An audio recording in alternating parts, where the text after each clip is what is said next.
요한복음 1장 35절. 또 이튿날 요한이 자기 제자 중 두 사람과 함께 섰다가 예수께서 거니심을 보고 말하되 보라 하나님의 어린 양이로다.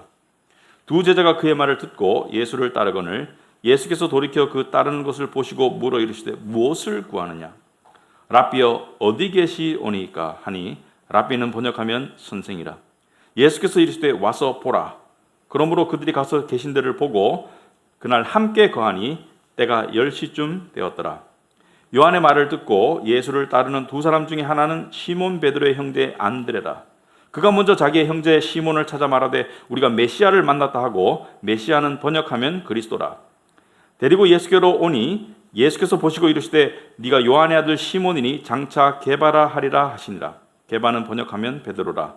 이튿날 예수께서 갈릴리로 나가려 하시다가 빌립을 만나 이르시되 나를 따르라 하시니 빌립은 안드레와 베드로와 한 동네 벳세다 사람이라. 빌립이 나다나엘을 찾아 이르되 모세가 율법에 기록하였고 여러 선지자가 기록한 그 일을 우리가 만났으니 요셉의 아들 나사렛 예수니라. 나다나엘이 이르되 나사렛에서 무슨 선한 것이 날 수 있느냐? 빌립이 이르되 와서 보라 하니라. 예수께서 나다나엘이 자기에게 오는 것을 보시고 그를 가르쳐 이르시되 보라 이는 참으로 이스라엘 사람이라. 그 속에 간사한 것이 없도다. 나다나엘이 이르되 어떻게 나를 아시나이까? 예수께서 대답하여 이르시되 빌립이 너를 부르기 전에 네가 무화과 나무 아래에 있을 때 보았노라. 나다나엘이 대답하되 랍비여 당신은 하나님의 아들이시오 당신은 이스라엘의 임금이로소이다. 예수께서 대답하여 이르시되 내가 너를 무화과 나무 아래에서 보았다 함으로 믿느냐? 이보다 더 큰 일을 보리라. 또 이르시되 진실로 진실로 너에게 이르노니 하늘이 열리고 하나님의 사자들이 인자 위에 오르락 내리락 하는 것을 보리라 하시니라. 아멘. 앉으시기 바랍니다. 우리 기도하도록 하겠습니다. 아버지 하나님, 오늘 또 예배 자리로 나왔습니다. 우리는 많은 주일날 예배를 통해서 해답을 얻고 예배를 통해서 메마른 심령이 성령의 담비로 적셔지고 예배를 통해서 힘없는 자들이 힘을 얻고 예배를 통해서 두려운 자들이 용기를 얻는 그런 여러 가지 것들을 경험하였습니다. 왜냐하면 예배의 주인공인 예수께서 그 모든 것을 하실 수 있기 때문입니다. 오늘도 예배를 통해서 그러한 역사를 베풀어 주시옵소서. 앞으로 또 일상으로 돌아가는데 직장이나 학업이나 또는 육아나 출산이나 여러 가지 일상으로 돌아갈 때 우리에게 세상을 이길 수 있는 믿음으로 준비되어서 나갈 수 있도록 오늘 각별한 복을 허락하여 주시옵소서. 특별히 그 모든 복이 우리의 복 되시는 예수 그리스도 안에 있음을 다시 한번 밝히 볼 수 있도록 하옵소서. 그분의 이름으로 기도합나이다. 아멘. 네, 요한복음은 이 예수에 관한 책입니다. 예수님이 누구인지, 예수님이 어떻게 사셨는지, 예수님이 왜 오셨는지, 예수님이 어떻게 죽으셨는지, 예수님이 어떻게 부활하셨는지, 예수님에 관한 책이에요. 근데 이 사도 세례 요한은 오늘 본문도 지난주에 큰 주제가 예수를 처음 봤을 때 하나님이시다, 하나님의 아들이시다, 메시아다, 창조주이시다 그렇게 소개하지 않았어요. 보라 세상죄를 지고 가는 하나님의 어린 양이로다. 이분이 오신 목적이 세상죄를 지고 가는 하나님의 어린 양으로 오셨다. 유대인들은 이 말을 듣고 알았습니다. 우리는 유대인들의 입장에서 이 말씀을 들어야 돼요. 성경을 알았던 유대인들은 이것이 속죄의 날에 속죄의 양을 의미하는 것을 알았어요.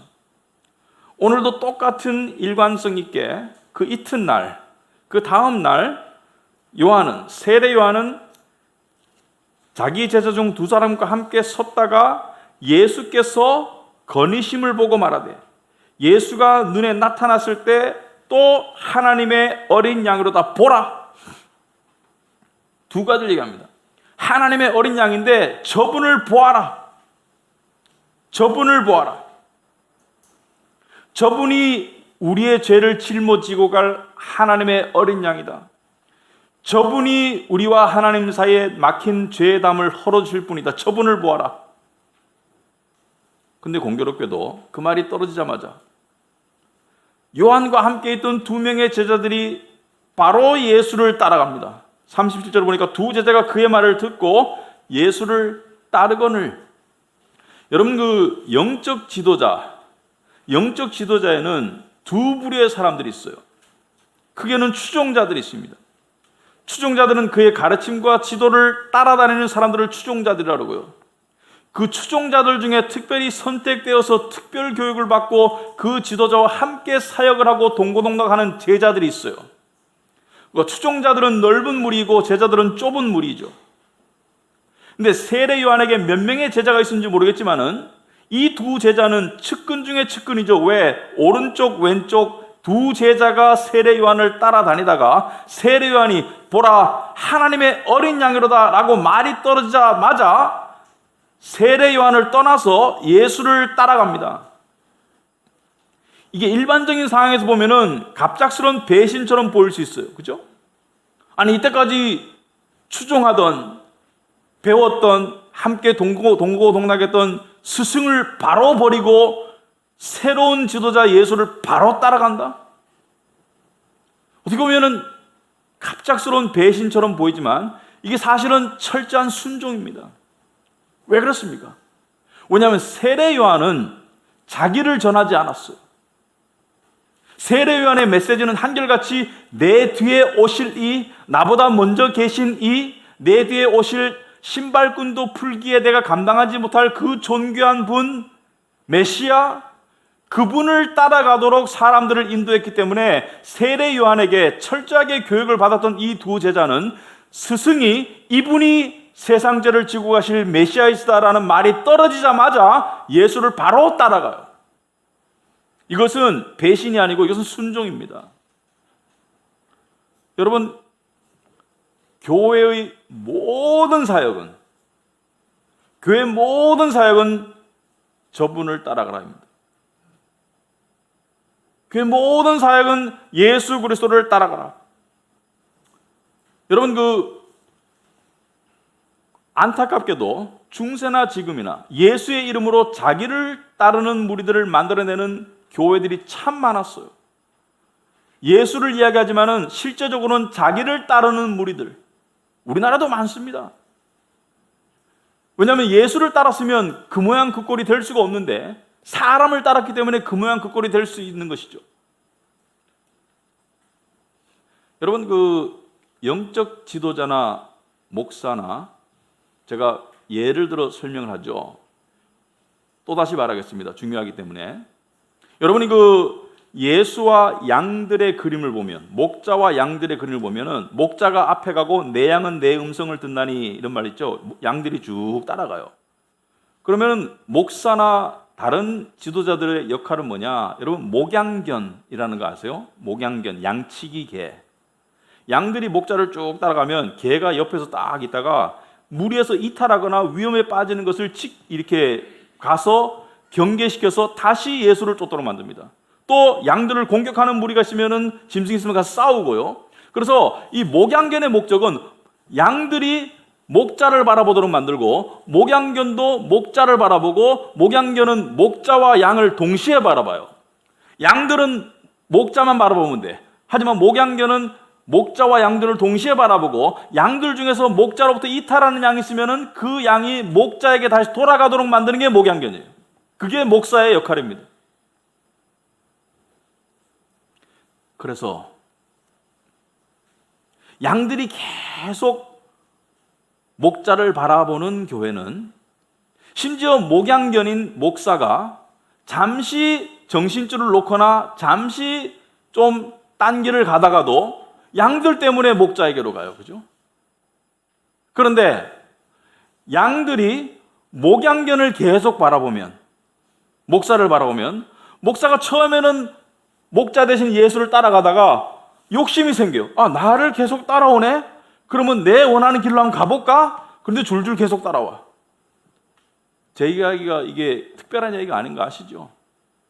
우린 늘 명심해야 됩니다. 카비넌트 교회는 예수를 따라가는 교회로 늘 남아야 된다. 목사는 왔다 갔다 하는 거예요. 물론 저도 금방 사라지고 싶지 않지만 뭐 사라질 수 있습니다. 그죠? 하지만 예수를 따르는 것은 그게 우리 교회가 나갈 길이에요. 그러니까 세례 요한의 두 제자가 스승의 말이 떨어지자 무섭게 예수를 따라갔어요. 왜냐하면 철저한 순종입니다. 스승이 그렇게 가르쳤기 때문에. 스승이 세례 요한이 나를 따르라고 가르친 적이 없어요. 예수를 따르라고 가르쳤지. 자, 이 말을 듣고 예수를 따르는 두 사람 중에 하나가 안드레라고 이름이 속여져 있고 하나는 이름이 소개 안 돼 있는데 추정컨대 사도 요한이다. 이 책을 쓴 사도 요한일 것이라고 추정이 돼요. 정황상. 자, 안드레가 예수를 만나고 난 다음에 어떻게 합니까? 형제 베드로에게 가요. 여러분, 좋은 일 있으면 누구한테 가죠? 가족에게나 친한 친구한테 가죠. 그 좋은 일 있으면 나누기 위해서 가까운 사람에게 가죠. 형제 베드로에게 가요. 왜냐하면 예수를 만났기 때문에 좋은 일이니까 베드로에게 가서 베드로를 또 데리고 와요. 안드레는 세례 요한을 따르다가 지도자에 의해서 예수를 만났고, 베드로는 형제 안드레 때문에 예수에게 다가오니까, 베드로가 오니까 예수님이 뭐라 그래요? 42절에 데리고 예수께로 오니, 안드레가 베드로를 예수께 데리고 오니 예수께서 보시고 이르시되 네가 요한의 아들 시몬이다. 요한이 너무 많이 등장하죠. 여기 말하는 요한은 세례 요한도 아니고 사도 요한도 아니고 베드로의 아버지 요한이야. 그러니까 요한은 오늘날로 말하면은 김씨야, 김씨. 그죠? 흔한 이름이야. 그러니까 요한의 아들 시몬이니, 시몬은 원래 이름이고, 장차 너를 게바라 하리라. 게바라는 이름을 새로 주세요. 새로운 이름을 주시는 것은 하나님께서 특별히 새로운 인물을 부여할 때 이름을 바꿔주실 수가 있다. 근데 다 바꿔주진 않아요. 바꿔주실 때가 있어요. 아브라함을 아브라함으로 바꿨고, 야곱을 이스라엘로 바꿨고, 지금 시몬을 게바라고 바꿨는데, 게바는 아람어이고 번역하면 베드로다. 베드로는 그리스 말이에요. 그리스어는 그 당시 제국의 언어이고, 아람어는 그 당시 근동지방에, 그러니까 이 이스라엘 지역 근동지방에서 쓰였던 일반 언어입니다. 뭐 간단하게 말씀드리면은, 아람어는 기원전 8세기 이 아람 족속에서 쓰여졌던 언어인데, 시리아가 제국을 통일함으로써 이 시리아 속에 들어가 가지고 이 언어가 시리아어가 됩니다. 그래 가지고 나중에 이것이 고대 근동 지방의 언어로 살아남아서 예수님 오실 당시에 많은 사람들이 아람어로 대화를 했어요. 히브리어도 아니고 그리스어도 아니고. 이것을 여러분이 멜 깁슨의 영화를 봤나요? Passion of the Christ. 그리스도의 순환에 보면 아람어가 조금 나와요. 그죠? 아람어를 알 수가 있어요. 자, 아무튼 간에 중요한 건 아니고, 아무튼 간에 게바라는 이름을 줬는데, 이걸 번역하면, 그리스 말로 번역하면 베드로입니다. 베드로는 뭐예요? 반석, 돌. 그죠? 돌. 그러니까 든든함, 제자들 중에 수제자, 다른 사람들이 의지할 수 있는, 기댈 수 있는 언덕, 뭐 이런 뜻이에요. 뭐 더 깊은 의미가 마태복음 16장에 나와 있지만 그건 지금 안 할 거예요. 시간이 없어요.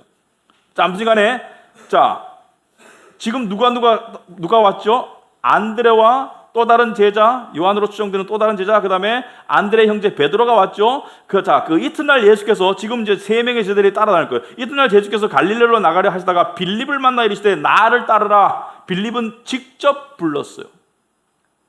지금 세 종류의 부르심이 나오죠. 처음은 스승을 따라서 배우다가 스승에 의해서 예수께 인도되는 사람, 두 번째는 친구 전도로 인도되는 사람, 관계 전도로, 세 번째는 예수님이 직접 불러요. 빌립아 나를 따르라. 이 예수님께서 부르시는 부르심은 거부할 수 없는 부르심이다. 이 거부할 수 없는 부르심에 빌립은 바로 따라갑니다. 이 비슷한 사례가 어디 또 있나요? 예수님의 제자 중에. 돌발 퀴즈. 에? 처음부터 다시 시작해야 되겠어. 마태는 직업이 세무서 직원, 세리. 어느 날 예수님이 가다가 마태가 이 세무서, 오늘 말하는 세무서에 앉아있는 세리 마태를 보고, 마태를 보자마자 그래요. 너 세무서 직원이니 이렇게 안 하고 뭐예요? 나를 따라하니까 벌떡 일어나서 따라가. 왜? 거부할 수 없는 부르심이에요. 거부할 수 없는 부르심이에요. 하나님이 부르시는 부르심은 거부할 수 없는 부르심이에요. 스스로 불러내는 것은 중간에 그만두게 되어 있어요. 하나님이 부르시는 부르심은 거부할 수가 없어요. 아무튼 간에 빌립은 직접 부르셨어요. 사도 바울도 다메섹으로 가다가 직접 예수님이 불렀죠. 공중에 나타난 예수님이 직접 불렀어요.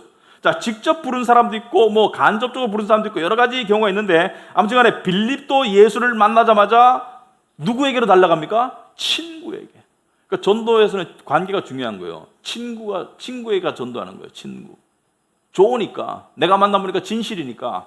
자, 빌립은 예수를 만나자마자 바로 친구 나다나엘에게 달려갑니다. 그죠? 제가 쭉 설명을 한번 해드리고 할 거예요. 45절에 빌립이 나다나엘을 찾아 이르되 모세가 율법에 기록하였고 여러 선지자가 기록한 그 일을 우리가 만났으니 요셉의 아들 나사렛 예수니라. 자, 이 말은요, 유대인이 아니면 이해할 수 없어요. 자, 빌립이나 나다나엘이나 구약 성경에 정통에 있어요. 모세와 선지자들이 예언했던, 구약 성경에 예언했던 오시리라는 메시아가 지금 오셨어. 내가 그분을 만났어. 좋은 소식이죠. 이것은요, 감흥 없이 들을 수가 없어요. 여러분이 별 들었는데 뭐 어쩌라고 이렇게 하고 있으면 정말 참 이 이해력이 부족한 것밖에 안 돼요. 여러분, 유대인들은 메시아가 오시기를 얼마 동안 기다렸나? 수천 년, 수백 년, 수백 년, 뭐 수천 년 아니라도 수백 년을 기다렸죠. 근데 당대의 메시아가 올 가망은 희박해요.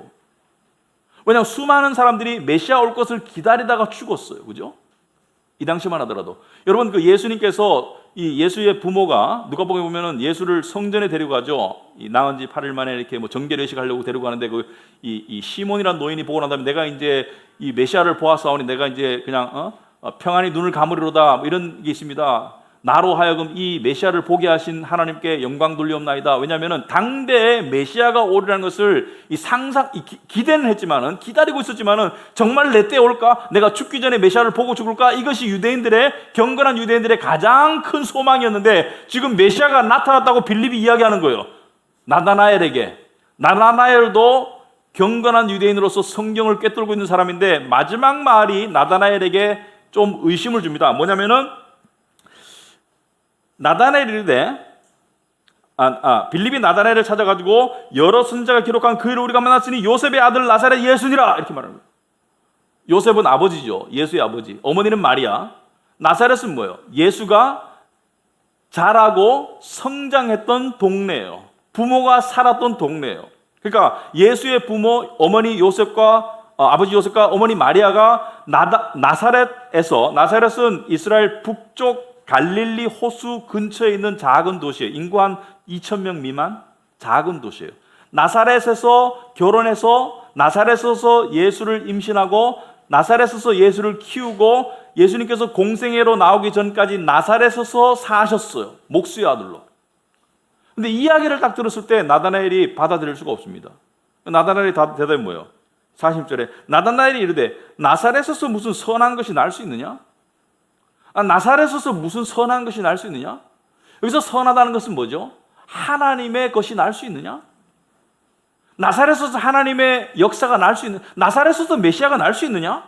그러니까 빌립이 이르되 와서 봐라. 네가 와서 직접 확인해라. 와서 봐라. 네가 와서 직접 확인. 의심이 되니까. 근데 나다나엘의 의심은 합리적인 의심이에요. 합리적인 의심. 왜냐면은 나다나엘은 성경을 알았던 사람이에요. 경건한 유대인으로서 성경을 알았던 사람이 나중에 그 증거를 합니다. 왜 성경을 알았느냐? 예수님께서 나중에 나다나엘을 보고 칭찬하시는 말을 보면 알 수가 있어요. 자, 어떤 순간 그건 나중에 얘기하고, 나다나엘이 나사렛에서 무슨 선한 것이 날 수 있느냐? 자, 두 가지 커다란 이유가 복합적입니다. 첫째는 나사렛은 남쪽 예루살렘에 있는 유다 땅도 아니고 북쪽 사마리아 땅에 있는 도시예요. 사마리아는 이스라엘 사람들이 경멸했던 인종이죠. 사마리아인, 그죠?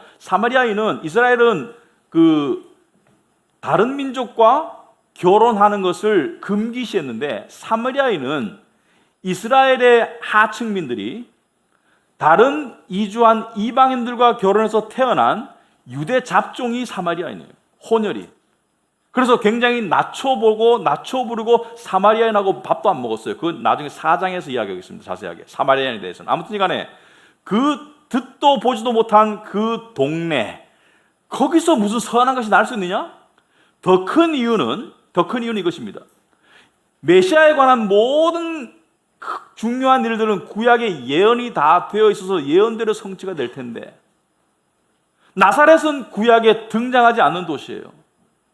그러므로 나사렛에서 어떻게 그런 게 나올 수가 있어? 나사렛에서 어떻게 메시아가 나올 수가 있어? 나사렛에서 어떻게 선한 것이 날 수가 있는? 나사렛은 구약에 언급이 안 돼 있는 도시요. 자, 여기에 예수의 출생의 비밀이 있습니다.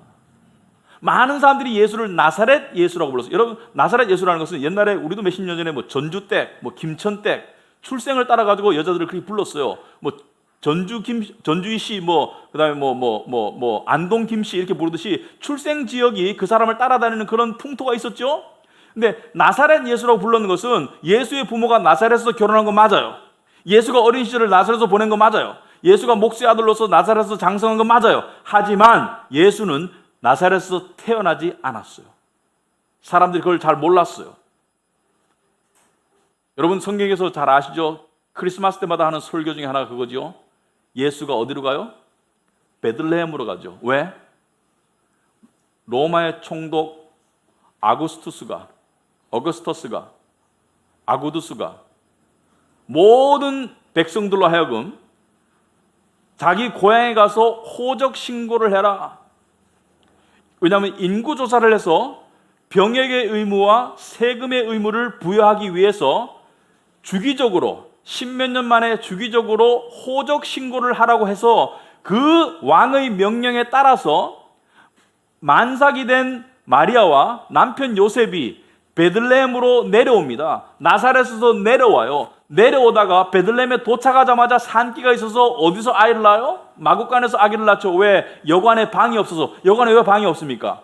호적하려고 오는 사람들이 너무 많아가지고 여행객들이 많으니까 방이 동났죠. 그래가지고 마구간에서 아이를 낳은 거예요. 그죠? 그래서 예수는 나사렛에서 태어난 건 아니에요. 나사렛에서 대부분의 시절을 보냈지만 나사렛에서 예수님의 부모님이 결혼해서 임신까지 했지만 태어난 곳은 베들레헴이에요. 근데 이것을 몰랐어요. 그래서 나사렛 예수라고 하니까 베들레헴 예수라고 말했으면 달라졌을 텐데 이것 또한 예언에 나와 있죠.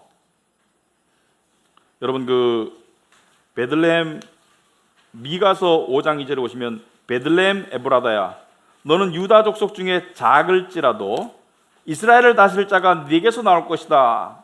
작다는 것이 무엇이죠? 무명의 도시일지라도 이스라엘 다스릴 자가 너에게서 나올 것이다. 베들레헴도 인구 한 2,000명 정도밖에 안 하는 소도시. 그러니까 베들레헴은 예루살렘의 남동쪽에 떨어진 소도시였어요. 그런데 베들레헴이 하나님의 이 메시아가 날 것이라는 것을 알았기 때문에 성경을 연구한 사람들은 메시아가 베들레헴에서 올 것을 알았어요. 그래서 예수님이 태어났을 때 동방박사를 통해서 그 소식을 들었던 헤롯 대왕이 예수를 죽이기 위해서 어디에 있는 아기들을 죽였나요? 베들레헴에 있는 아기들을 2살 아래 아기들을 죽였어요. 베들레헴에 있는 2살 아기를 죽였어요. 왜? 메시아가 어디서 나온다고 그러든 라고 성경을 연구하는 서기관들한테 물어봤을 겁니다. 물어보니까 베들레헴입니다. 미가서에 나와요. 예수님 오시기 수백 년 전에 선지자 미가가 예언하듯이 베들레헴에서 나온다고 되어 있어요. 그러면 베들레헴에 있는 아기들을 다 죽여라 이렇게 된 것이죠. 자, 나사렛은 성경을 알았기 때문에 나사렛 예수라는 것을 받아들일 수가 없었어요. 그러니까 빌립이 네가 와서 직접 확인해. 네가 와서 봐. 그러니까 나다나엘이 빌립을 따라서 예수께로 나오니까 예수님은 그 마음을 꿰뚫어 보시고 그 의심의 마음을 꿰뚫어 보시고 처음 하시는 말씀이 이 말씀이에요. 47절에 예수께서 나다나엘이 자기에게 오시는 것을 보시고 그를 가리켜 이르시되 보라 이는 참으로 이스라엘 사람이라 그 속에 간사한 것이 없도다. 칭찬같이 들리죠. 칭찬이에요. 어떻게 보면은. 자, 나다나엘을 보자마자 이 사람은 진정한 이스라엘 사람이다. 진정한 이스라엘 사람이고 그 속에 간사한 것이 없다는 것은 무슨 뜻입니까? 이스라엘 사람들은 다 율법을 알았어요. 경건한 이스라엘 사람들은 다 하나님의 말씀 율법을 알았습니다.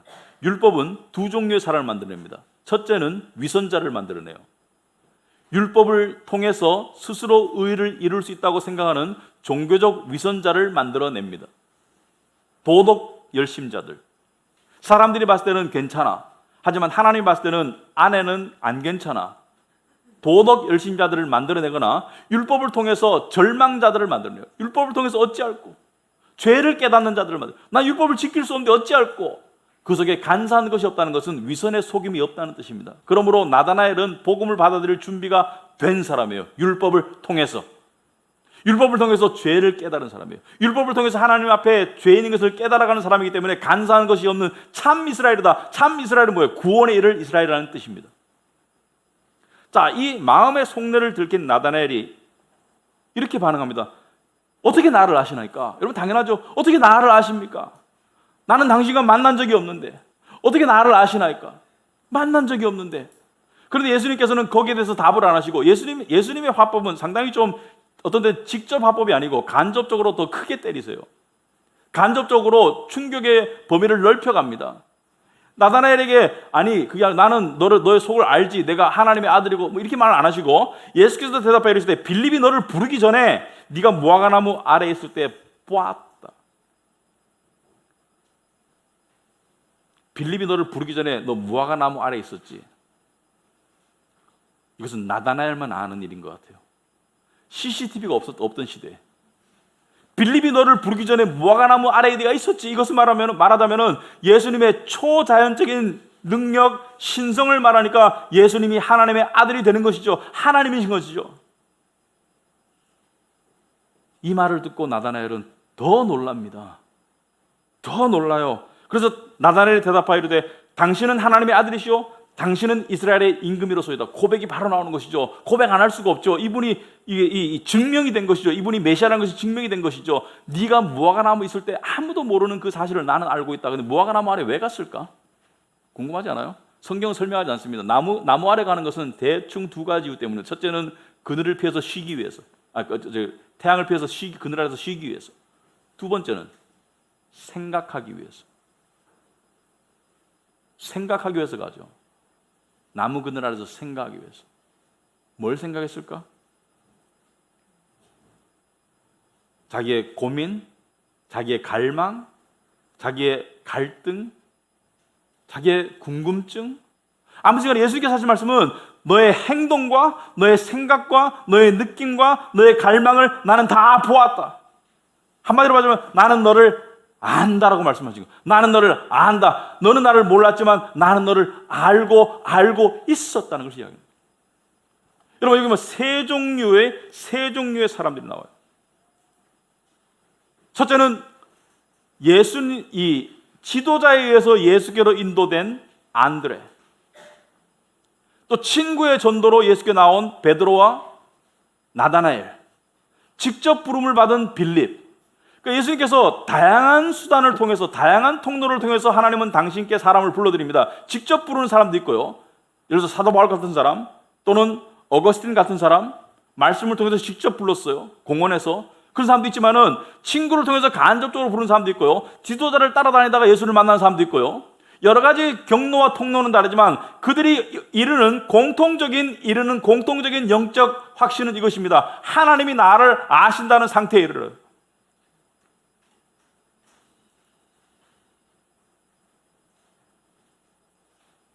자, 이 안다는, 나는 너를 안다는 그 예수님의 그 음성과 그 생각을 받아들은 나다나엘이 고백합니다.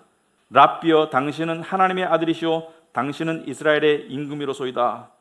자, 예수님은 또 직접적으로 답하지 않으세요. 예수님의 특징입니다. 예수님은 우리는 직접적으로 답을 많이 하는데 예수님은 직접적으로 답하지 않으시고 그 사람의 믿음이 더 깨어져서 더 확신으로 나가도록 더 크게 나가세요. 예수님은. 그래서 50절에 보니까 예수께서 대답하여 이르시되, 거기에 대한 답은 안 하시고 내가 너를 무화과나무 아래에서 보았다 함으로 믿느냐? 이보다 더 큰 일을 볼 것이다. 무슨 말이냐면 이건 시작에 불과해. 너 지금 상당히 놀랐지. 내가 너를 안다는 사실에도 상당히 놀랐지. 하지만 더 큰 일을 보리라 라고 말씀하시고 난 다음에 51절에 또 이르시되 진실로 진실로 너에게 이르노니. 자, 예수님이 하시는 모든 말씀이 진실이지만 이렇게 말씀하실 때는 강조하시는 것이죠. 진실로 진실로 너에게 이르노니 하늘이 열리고 하나님의 사자들이 인자 위에 오르락 내리락 하는 것을 보리라. 자, 그림으로 보여서 하면 하늘이 열린다는 것은 하늘이 닫혀 있다는 뜻이에요. 사람을 향해서 닫혀 있다는 뜻입니다. 죄 때문에. 하늘이 열리고 하나님의 사자, 천사가 인자 위에, 인자는 son of man, 사람의 아들이라는 뜻입니다. 한자어인데 사람의 아들. 자, 예수님은 son of God, 하나님의 아들인데 왜 son of man이라고 하나? 이것은 나중에 다룰 거예요. 지금 다룰 시간이 없어요.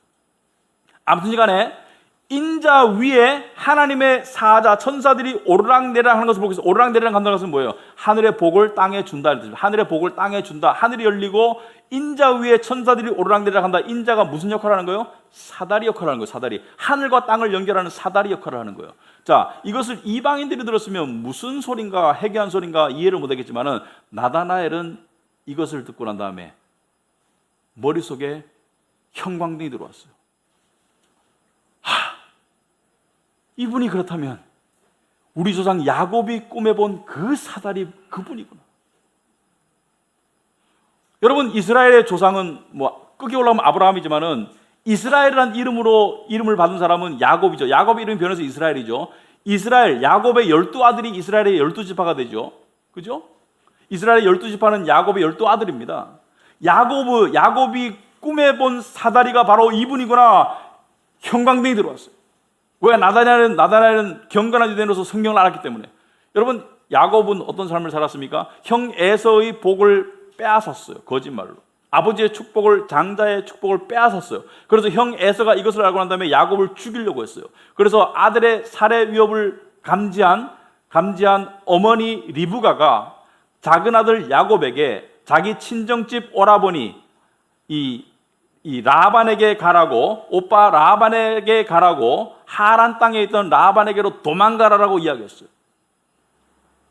그런데 야곱이 도망갈 때 사실은 라반이 살아있는지 이메일을 보내가지고 또 전화해가지고 엄마가 오빠 나 지금 내 둘째 아들 보내니까 잘 좀 봐줄 수 있나요? 거기서 지낼 수 있나요? 물어보는 것도 아니고 그냥 가라는 거예요. 살았는지 죽었는지 아니면 받아줄지 안 받을지 모르고 그냥 가고 있는 거예요. 그리고 주랭랑을 쳤기 때문에 갖고 간 게 없어. 그리고 가다가 어떻게 했나요? 가다가 이제 밤이 어두워가지고 이제 피곤하니까 길거리에 쓰러져가지고 돌베개를 뱄어요. 돌베개 베고 잤다 이런 얘기 찬송가에 나오잖아요, 그죠?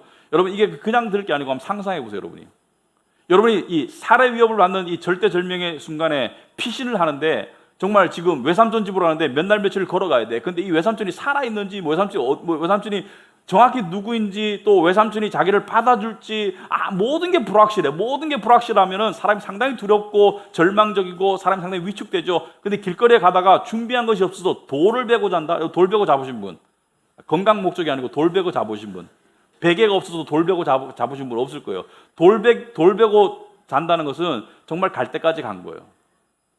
갈 때까지 간 비참한 상황 속에 그 꿈에 본 환상이 창세기 28장. 여러분 주부에 나오지 한번 볼까요? 야곱이 부엘세바에서 떠나 하란으로 향하여 가더니 한 곳에 이르러는 해가 진지라. 하란은 삼촌 라반이 있는 땅이죠. 해가 져서 거기서 유숙하려고 그곳에 한 돌을 가져다가 베개로 삼고 거기 누워 자더니 길거리에 지금 산에서 그냥 어떻게 쓰러 자는 거야. 돌베개를 베고. 꿈에 본즉 사닥다리가 땅에 서 있는데 그 꼭대기가 하늘에 닿았고 또 본즉 하나님의 사자들이 그 위에 오르락 내리락 하더라. 사닥다리가 하늘과 땅을 연결하고 천사들이 오르락 내리락 한다는 것은 하늘의 복을 내려주더라. 자, 그리고 13절에 또 본즉 여호와께서 그 위에 서서 이르시되 나는 여호와니 너의 조부 아브라함의 하나님이요 이삭의 하나님이라. 내가 누워있는 땅을 내가 너와 내 자손에게 주리니. 자, 가나안 땅을 내가 너와 네 자손에게 주리니. 지금 생각해보세요. 지금은 자손이고 나발이고 지금은 혼자 혈혈단신 살려고 도망가는데 하나님께서는 이미 수백 년 뒤를 이야기하는 거예요.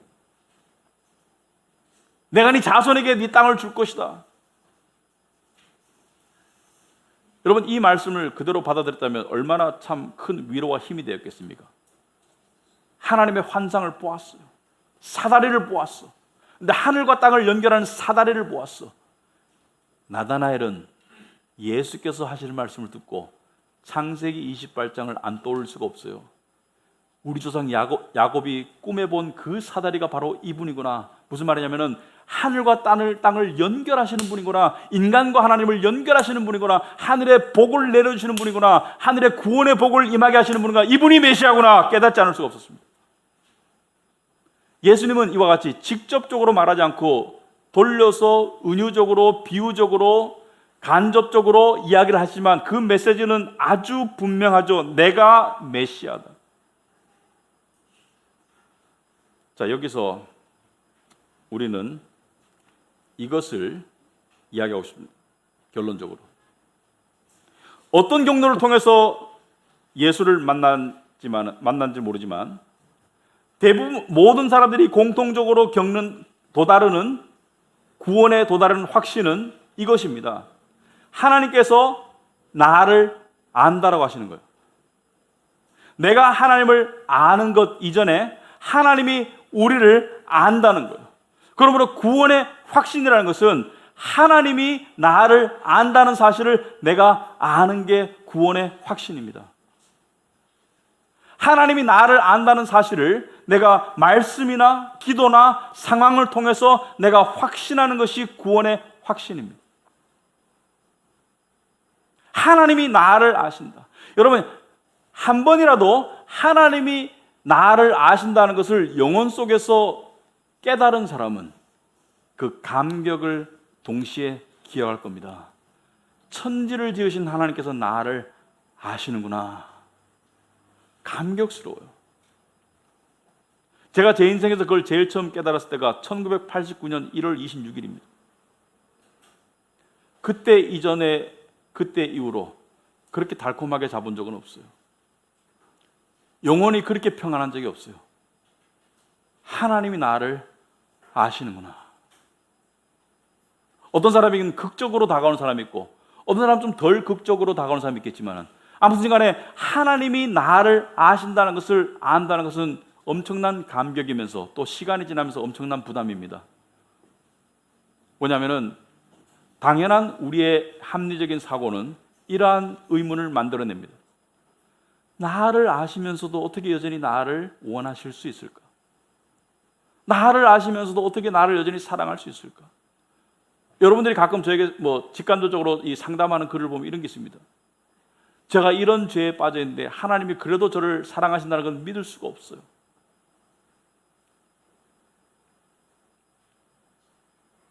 여러분, 우리는요, 한번 생각해 보시기 바랍니다.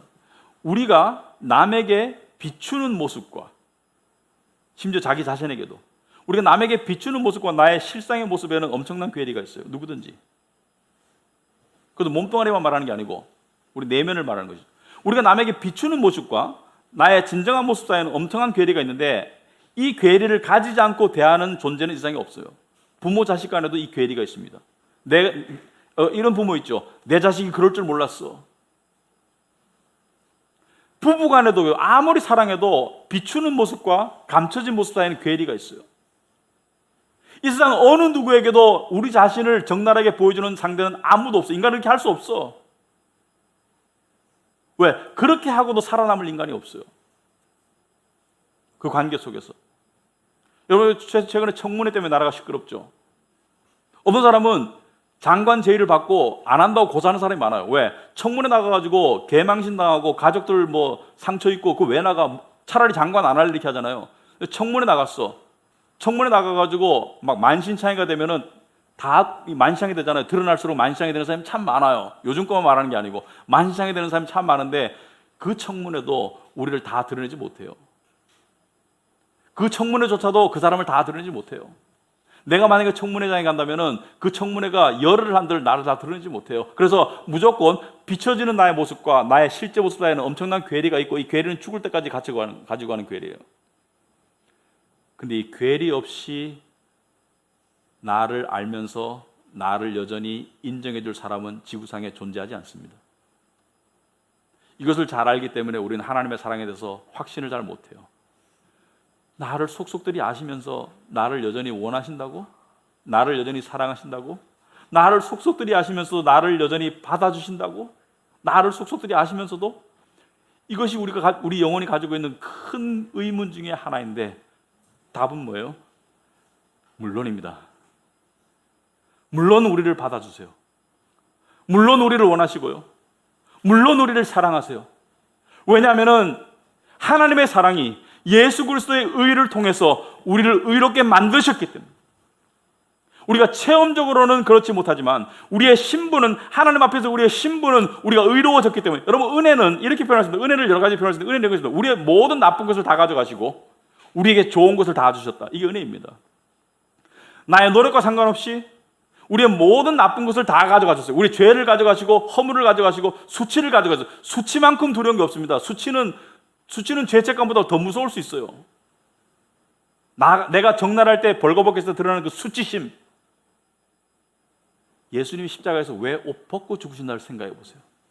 옷 벗으면 수치를 상징합니다. 모든 것이 드러난 수치. 우리의 모든 수치를 안고 죽으셨어요. 우리의 죄만이 아니고 우리의 모든 수치를 안고 죽으셨기 때문에 우리가 예수 그리스도로 옷 입었다라고 말합니다. 우리의 모든 허물과 두려움과 수치가 예수 그리스도 말미암아 가려졌다는 것이죠. 이게 복음입니다, 여러분. 우리의 노력과 상관없이 우리의 모든 나쁜 것은 가져가시고 우리의 죄와 우리의 수치와 우리의 허물은 다 가져가시고 우리를 깨끗하게 옷 입혔다. 이게 복음입니다, 여러분. 그러므로 뻔뻔하게 믿으시기 바랍니다. 담대하게 믿으시기 바랍니다. 예수 그리스도 안에서 하나님은 여러분을 여전히 원하시고 사랑하세요. 그것을 믿는 게 믿음이에요. 여러분, 영국에 나온 유명한 목사님들 중에 존 뉴턴이라는 분이 있습니다. 존 뉴턴 들어보셨을 거예요. 존 뉴턴. 1725년에 태어났기 때문에 18세기에 주로 살았던 사람입니다. 이 사람이 직업이 뭔지 아십니까? 이 사람이 목회자 되기 전에 노예선 선장이었죠. 아프리카에서 노예를 사가지고, 아프리카에는 그 로컬 마켓, 지역 시장에서, 지역에서 노예들을 잡아가지고 이 배에 팔아요. 그러면 노예들을 배떼기로 해가지고 바다를 거쳐 싣고 와가지고 영국에 팔아먹어요. 근데 이 중간 상황이 얼마나 열악했냐면은, 배 안에서 상황이 얼마나 열악했냐면 많은 노예들이 실려오다가 죽었어요. 죽으면 바다에 던지는 거예요, 그냥. 사람이 아니고 짐승이에요. 그런데 이것 또한 노예 마켓에서 마케팅 전략이야. 왜? 살아온 애들은 건강이 입증된 거예요. 중간에 죽은 노예들은 건강하지 않은 노예니까 죽으면 상품같이, 그러니까 말하자면 과일을 땄는데 좀 벌레 먹거나 썩었거나 상했거나 상품 가치가 떨어지는 건 버리잖아요. 그리고 좋은 것만 포장해서 팔듯이 아무튼 사람을 사람 취급 안 한 게 엄청나게 인류의 죄이죠. 그 노예선의 선장을 했던 사람이에요. 이 사람이 나중에 회심하고요, 쓴 유명한 찬송이 있습니다. 나 같은 죄인 살리신 Amazing Grace. 여러분이 나 같은 죄인 살리신 찬송가를 보면은 작사 존 뉴턴, 작곡 미상 이렇게 되어 있어요. 왜? 존 뉴턴이 자기의 인생을 회고하면서 쓴 시에다가 아프리카 노예가 부르던 니그로 스피리추얼 송, 흑인의 영가에 곡을 붙인 게 나 같은 죄인 살리신 Amazing Grace. 나 같은 죄인 살리신 그 은혜 놀라와. 나 같은 죄인도 구원받을 수 있구나. 노예선의 선장이고 나 때문에 수많은 사람이 죽었는데, 근데 사람들은 여기까지만 알아요.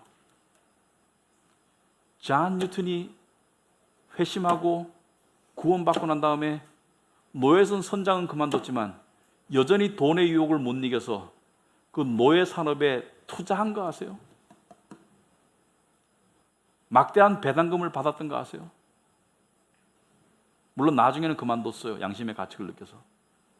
왜냐하면 노예 산업은 그만큼 수지가 맞는 산업이었기 때문에 여전히 그 유혹을 못 물리치고 가지고 있던 자산을 노예 산업에 투자해서 배당금 받았었어요. 그렇다고 하나님의 구원의 은혜가 취소되지 않았습니다. 한 번 아는 양은 절대로 버리지 않습니다.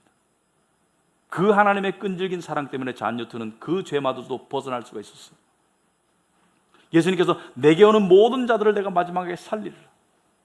내게 오는 모든 자는 내가 하나도 잃어버리지 아니하리라. 우리의 구원이 우리의 손에 안 달려 있어요. 우리의 결정이나 우리의 선택이나 우리의 의지에 달려 있으면 우리는 이미 구원 잃었어요, 12번도. 하지만 우리의 구원은 오직 하나님의 신실하심에 달려 있습니다. 여러분, 내일부터 세상을 향해 나가야 되죠. 세상을 향해 나가면 세상과 싸움이 있죠. 영적인 싸움이 있죠. 여러분, 준비됐나요? 무엇으로 준비합니까? 잠도 푹 자야 되죠. 음식도 먹어야 되겠죠. 하지만 이것으로 준비할 수 있기를 바랍니다. 여러분, 하나님이 여러분을 아세요. 여러분만 아시는 것이 아니라 여러분의 상황을 다 아세요. 그리고 그 아시는 하나님께서 여러분을 버리지 아니하세요. 여러분과 함께 하세요. 하나님의 변함없으신 사랑, 신실하신 은혜, 이 속에 세상을 이길 수 있는 힘과 평강의 능력이 담겨 있습니다. 그 믿음으로 세상으로 나아갈 수 있기 바랍니다. 아시겠죠? 아멘. 우리 말씀에 늘 생각하시면서 기도하시겠습니다.